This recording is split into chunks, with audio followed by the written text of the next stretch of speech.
우리의 노후, 아마 대한민국 국민이라면 누구나 한 번쯤은 깊이 고민해 봤을 주제일 겁니다.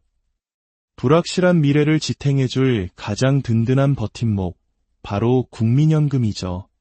그런데 최근 이 국민연금에 중요한 변화가 생겼습니다.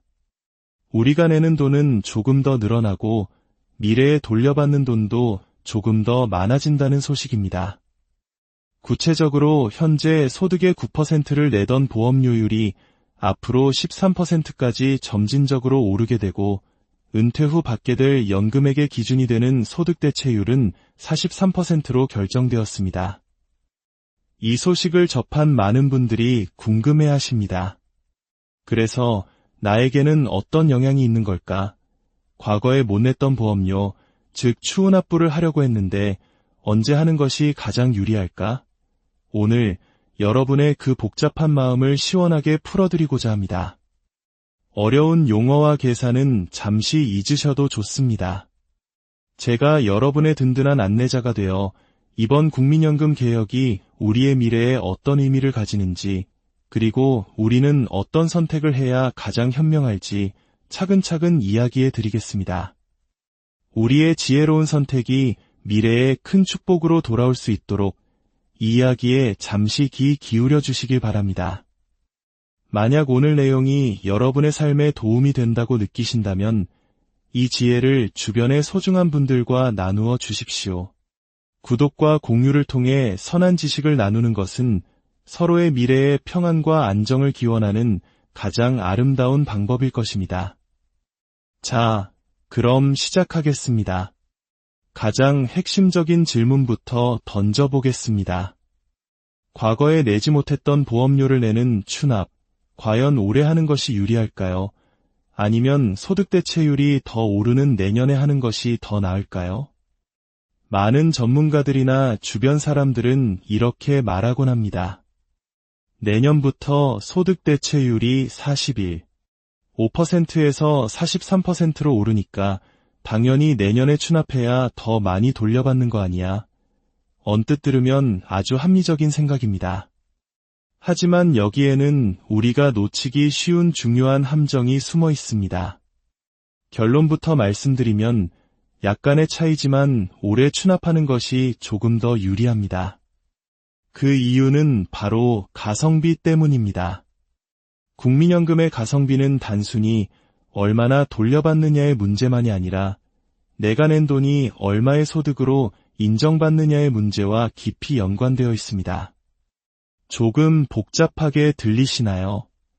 아주 쉬운 예시를 통해 설명해 드리겠습니다. 국민연금액을 계산할 때는 두 가지 중요한 값이 있습니다. 하나는 전체 가입자의 3년간 평균 소득인 A값이고 다른 하나는 바로 나의 생애 전체 평균 소득인 B값입니다.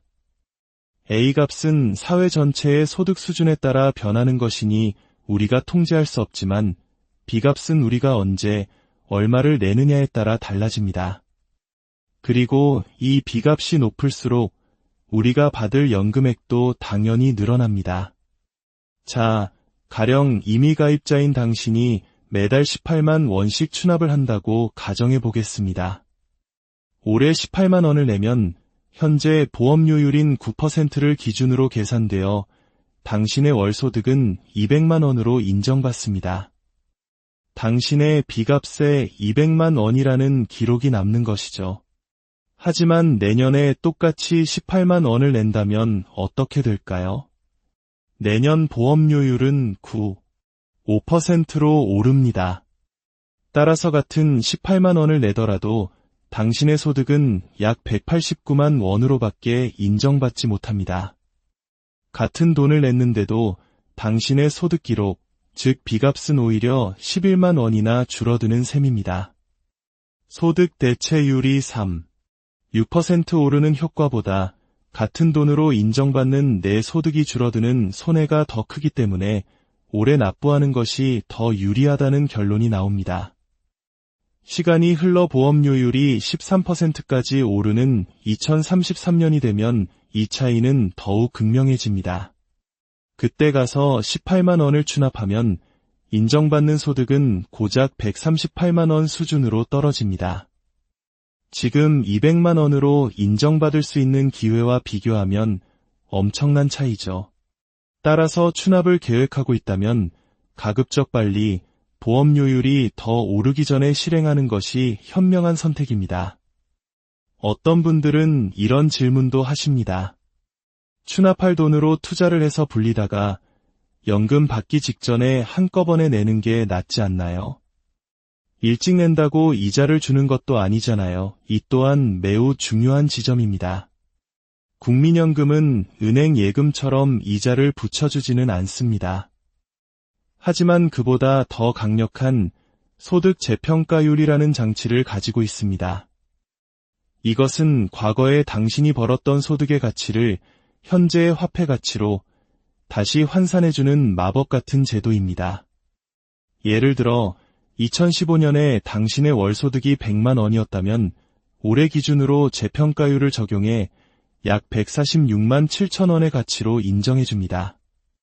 물가 상승분을 반영하여 당신의 과거 소득 가치를 지켜주는 것이죠. 그런데 이 재평가율은 매년 달라지기 때문에 단 1년이라도 일찍 납부하면 당신의 과거 소득이 더 높은 가치로 재평가될 기회를 얻게 됩니다. 일찍 낼수록 내 연금의 기초가 되는 비값이 복리처럼 불어나는 효과를 누릴 수 있는 셈입니다.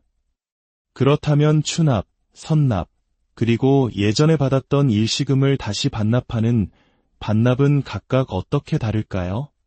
첫째, 소득대체율 적용 방식입니다. 추납과 선납은 실제로 돈을 낸 시점의 소득대체율을 적용받습니다. 즉, 올해 절반, 내년의 절반을 나눠낸다면 각각 올해와 내년의 소득대체율이 적용됩니다. 반면 반납은 현재 시점이 아닌 원래 그 보험료를 냈던 과거 시점의 소득대체율을 적용받습니다. 예를 들어 1990년대에 냈던 보험료를 지금 반납한다면 소득대체율이 70%에 달했던 그 시절의 엄청난 혜택을 그대로 되살릴 수 있습니다. 그래서 반납은 조건이 된다면 무조건 해야 하는 최고의 재테크라고 불리는 것입니다. 둘째, 세금 혜택, 즉 소득공제입니다. 추납과 선납은 납부한 금액 전액을 그 해의 소득에서 공제받을 수 있습니다. 연말정산 때 상당한 세금을 환급받을 수 있는 아주 큰 혜택이죠. 하지만 반납은 소득공제 혜택이 없습니다. 대신 앞서 말씀드린 것처럼 압도적인 가성비를 가지고 있습니다. 총정리를 해보겠습니다. 여러분의 현명한 결정을 위해 꼭 기억해야 할 몇 가지 핵심 사항입니다. 첫째, 현재 연금을 받고 계신 분들에게는 이번 소득대체율 인상이 직접적인 영향을 주지 않습니다. 앞으로 보험료를 낼 분들에게 해당하는 이야기입니다. 둘째, 추납이나 선납은 가능하면 올해 안에 보험료율이 더 오르기 전에 하는 것이 장기적으로 조금 더 유리합니다. 특히 2033년 이후로 미루면 가성비가 크게 떨어집니다. 셋째, 일찍 추납하는 것이 손해는 아닙니다. 소득 재평가 덕분에 당신의 자산 가치는 꾸준히 현재 가치로 보정됩니다. 넷째, 반납 제도를 활용할 수 있다면 최우선으로 고려하십시오. 과거의 높은 소득 대체율을 부활시키는 것은 그 어떤 금융상품과도 비교할 수 없는 혜택을 가져다 줍니다. 다섯째, 추납과 선납은 소득이 있는 해에 실행하여 소득공제 혜택까지 최대한 누리는 것이 좋습니다. 반납은 소득공제가 없으므로 소득이 없는 해에 해도 무방합니다. 국민연금은 복잡한 숫자와 제도의 집합처럼 보이지만 사실은 미래의 자신과 우리 사회가 맺는 든든한 약속입니다. 이번 개혁으로 인해 과거보다 가성비가 조금은 떨어졌다고 말할 수도 있습니다. 하지만 그럼에도 불구하고 국민연금만큼 안정적이고 확실한 노후 준비 수단은 이 세상에 존재하지 않습니다. 알면 알수록 우리의 노후는 편안해집니다. 절대 포기하지 마시고 이처럼 정확한 정보를 바탕으로 차근차근 미래를 설계해 나가시길 바랍니다. 오늘 이 이야기가 여러분의 행복한 노후를 만들어가는데 작지만 단단한 디딤돌이 되기를 진심으로 기원합니다.